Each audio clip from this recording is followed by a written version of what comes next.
Okay, guys, part 5 is done being edited.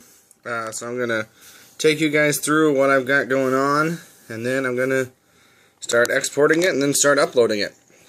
So part 5 is the year 2013, and the year 2012 ended with the main events of Iron Man 3 in December of 2012. So 2013 starts with Tony and Bruce in the little therapy session. Now, we don't actually find out about this until the end of Iron Man 3, but it starts the movie Iron Man 3 when Tony is narrating. And I had to black out a couple, some of the video footage throughout the movie as he's narrating, because this whole story that he's telling is in 2013. So it starts out with the very beginning of the movie where he says, a great man once said we create our own demons. And then it cuts to a scene in Switzerland where he's voicing over some of the activity going there, talking about the good old days and how he never thought they would come back to bite him. And then there's a little bit more voice narration later, saying that he had just created demons and he didn't even know it. And then towards the end of the end credits, he starts talking again to Bruce, and then we find out that he's been telling this whole story to Bruce the whole time. So obviously we missed most of the Iron Man 3 story, because that takes place in 2012, and I'm not going to put the whole thing there again just as he's telling it. But it's actually kind of interesting, because he starts talking about the last thing he narrates before the end of the movie is how he created a demon with Killian when he told him to go up to the roof, and he didn't follow him up there. And when Bruce wakes up, he says the last thing he remembers hearing is about the elevator in Switzerland. So even though we cut out the whole Iron Man 3 part of the story, it's actually all of the story that Bruce heard was everything that made it into this part of the cut. So I found that pretty interesting.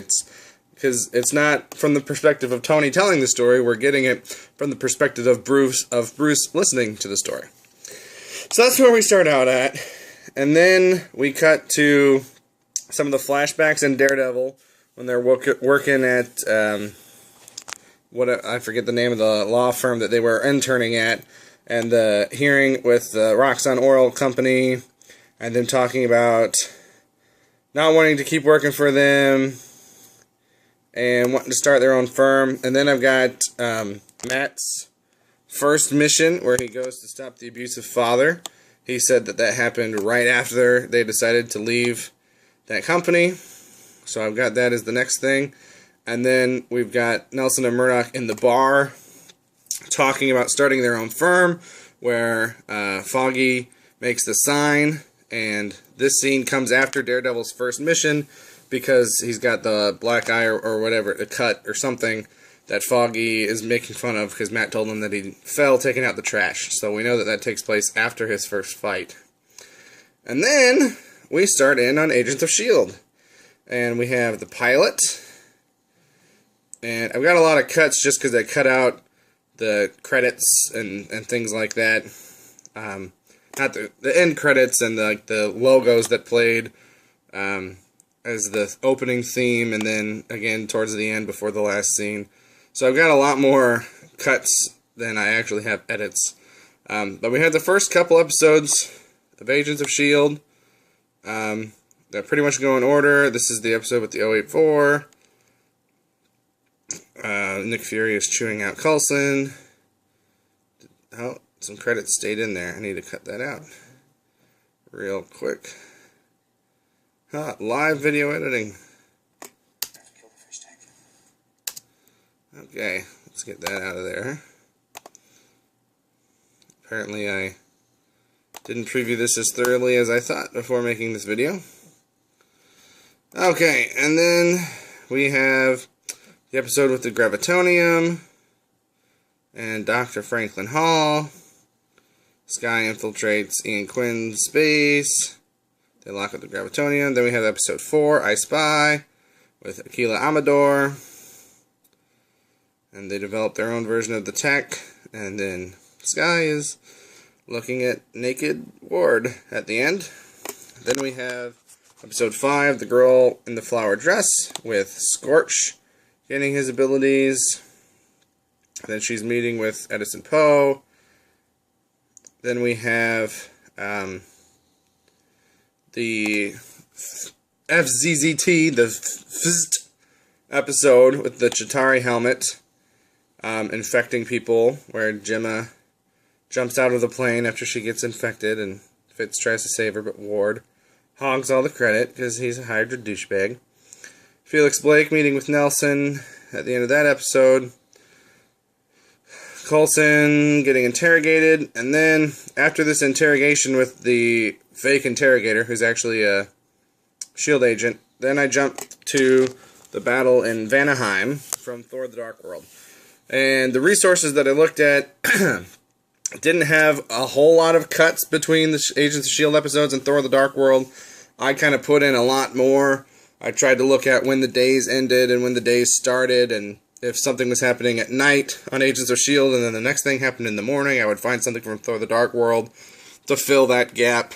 Just because this stuff is kind of going on at the same time, but nothing's really super specific. And I kind of like the idea that they're going back and forth and back and forth and back and forth, rather than here's a big chunk and then here's another big chunk. I like to break it up as much as I can.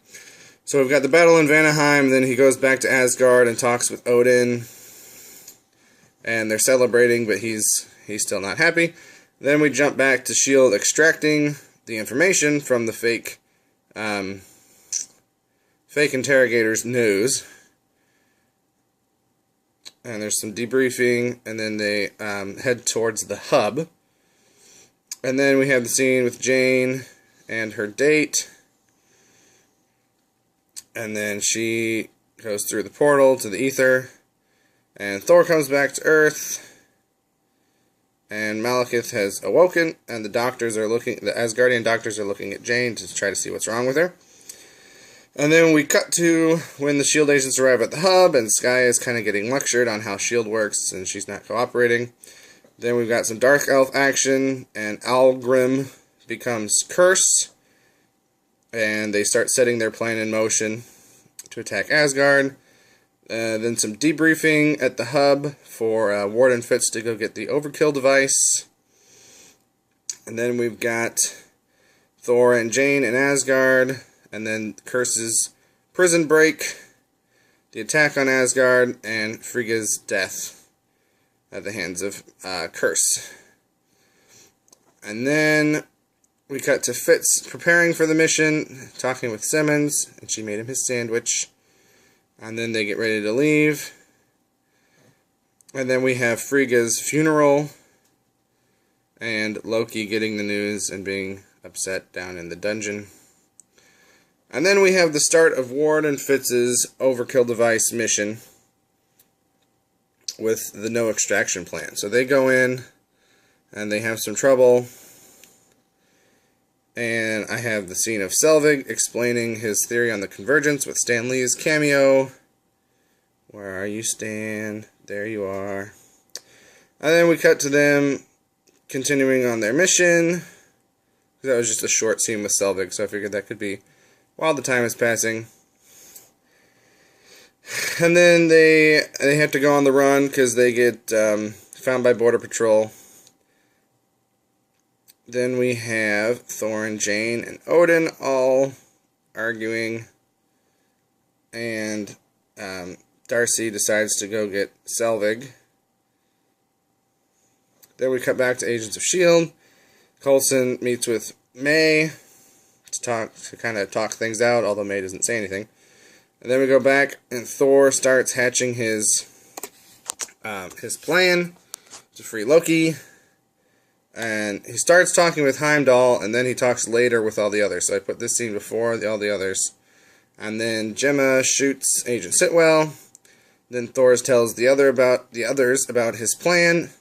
That I figured it was probably still a while later before they started the plan. So then we have Fitz and Ward continuing their mission. This guy's still arguing with Coulson. And then we have Thor talking to Loki.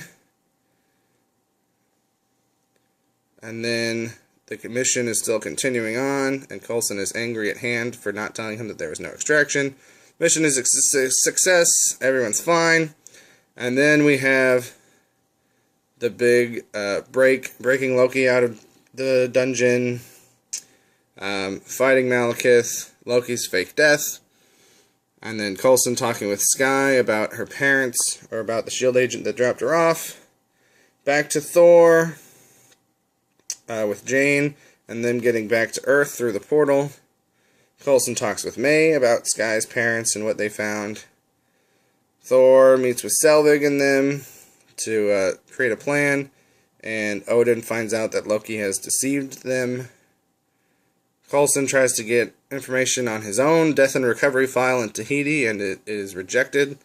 Then we've got the main climatic battle from Thor the Dark World in London, and then Thor reuniting with Odin, who's not actually Odin, it's Loki. And then we have the first part of the hub, where the Agents of S.H.I.E.L.D. are cleaning up the mess in London. And then we have this scene that was towards the end, but before the credits, of them all eating and them talking about how he's been gone for 2 days. So I had to put it a little while after the battle. I originally thought this was the next morning, but they say it's been 2 days. So I put it after the S.H.I.E.L.D. guys cleaning up. And then the post-credits is actually a continuation of that same scene, which I didn't realize until I edited it together. And Thor comes back. And I put this here because the next thing that happens in Agents of S.H.I.E.L.D.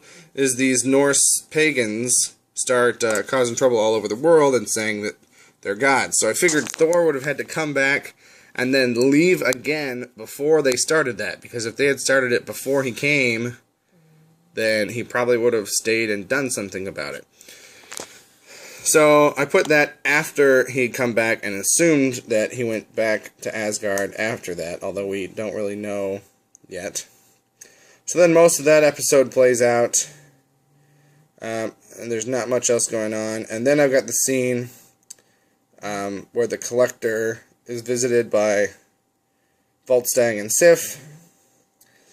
And then I've got the end of the episode with the Berserker staff. And then I've got this dream, this Tahiti dream that he's got going on, and I thought about putting that earlier when I put the Tahiti, the procedure, but this is just a dream that he wakes up from. So it's happening as it's happening in the episode. It's not a flashback, it's just a dream. And then, what's the last thing I have here? I think it's the episode with Tobias Ford, yeah. So she thinks she's being hunted by demons, but it's just Tobias Ford, and they defeat him, and that's the end. And then May plays the prank on Fitz, and that's the end of 2013. So that's where I'm at with that. I'm going to start uploading it soon.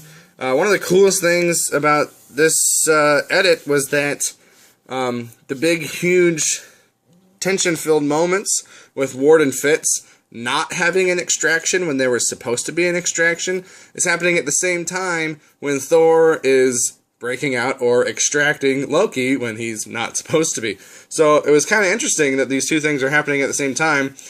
Some people that were supposed to have people come to get them weren't getting that, and Loki, who was supposed to be in the dungeon forever, is getting help that he's not supposed to be getting. So it was cool to edit that together and to see those two things, the kind of opposite sides of the same coin, happening at the same time. It was pretty cool, and that's why I like making this edit. That's why I like seeing things done this way, because you see things that you never think of before.